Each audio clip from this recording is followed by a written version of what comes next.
Fish পকন আজকে আপনাদের সাথে শেয়ার করব মজাদার লইটা মাছের ফিশ পকন। তো তাই জন্য কিভাবে আমি তৈরি করি, তাই জন্য কিন্তু সম্পূর্ণ ভিডিওটা দেখতে হবে। তো চলেন রান্নায় যাওয়া যাক। মাছগুলো মাখিয়ে নিব মশলা দিয়ে। তো দিয়ে দিচ্ছি প্রথমে হাফ চামচ থেকেও কম রসুন পেস্ট, তারপর দিয়ে দিচ্ছি অল্প একটু আদা পেস্ট, দিয়ে দিচ্ছি মরিচের গুঁড়া হাফ চামচ, দিয়ে দিচ্ছি হলুদের গুঁড়া হাফ চামচ, এখানে দিয়েছি সামান্য একটু ধনিয়া গুঁড়া, লবণ দিয়ে দিচ্ছি হাফ চামচের মতো, এবার দিয়ে দিচ্ছি হাফ চামচের মতো জিরার ফাঁকি, এবার দিয়ে দিচ্ছি সয়া সস হাফ চামচের মতো। এবার সবগুলি উপকরণ আমি মিক্স করে নিব।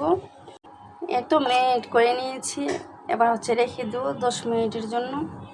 ম্যারিনেট করে রেখে দিয়েছিলাম।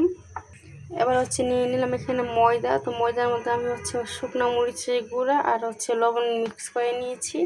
এবার মাছগুলি ময়দার সাথে কুট করে নিব। তো মাছ আমি দিয়ে দিচ্ছি ময়দার মধ্যে। এই যে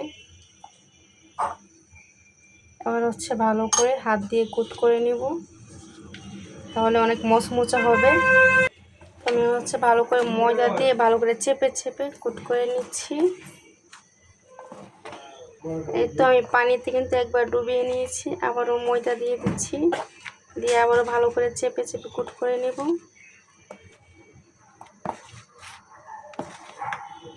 এবার এই যে একটা চালনিতে নিয়ে আমি এরকম করে জেরে এক্সট্রা ময়দাগুলি ফেলে দিব।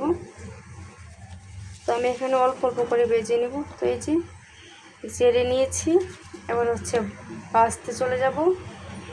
এর আগে তেলে ভেজে নিয়েছিলাম, তো আবারও ভেজে নিচ্ছি। এই যে ভেজে নিচ্ছি। তো এই লইটা মাছের ফ্রাইটা কিন্তু খেতে খুবই মজা লাগে, একদমই চিকেন ফ্রাইয়ের মতো করে হয়, অনেক মজা লাগে। তো এই তো ফ্রাই করে নিই, আমি গোল্ডেন ব্রাউন কালার করে ভেজে নিব। এই তো গোল্ডেন ব্রাউন কালার করে ভেজে নিয়েছি, এবার নামিয়ে নিচ্ছি। আর দেখেন ফিশ ফ্রাইগুলি কত সুন্দর হয়েছে, একদমই ছোট চিকেন ফ্রাইয়ের মতো দেখতে।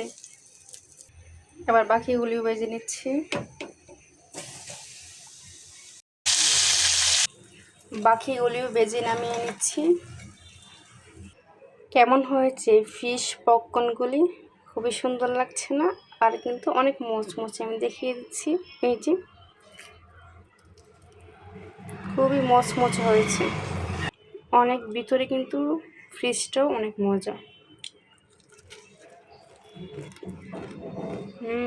অনেক মজা হয়েছে।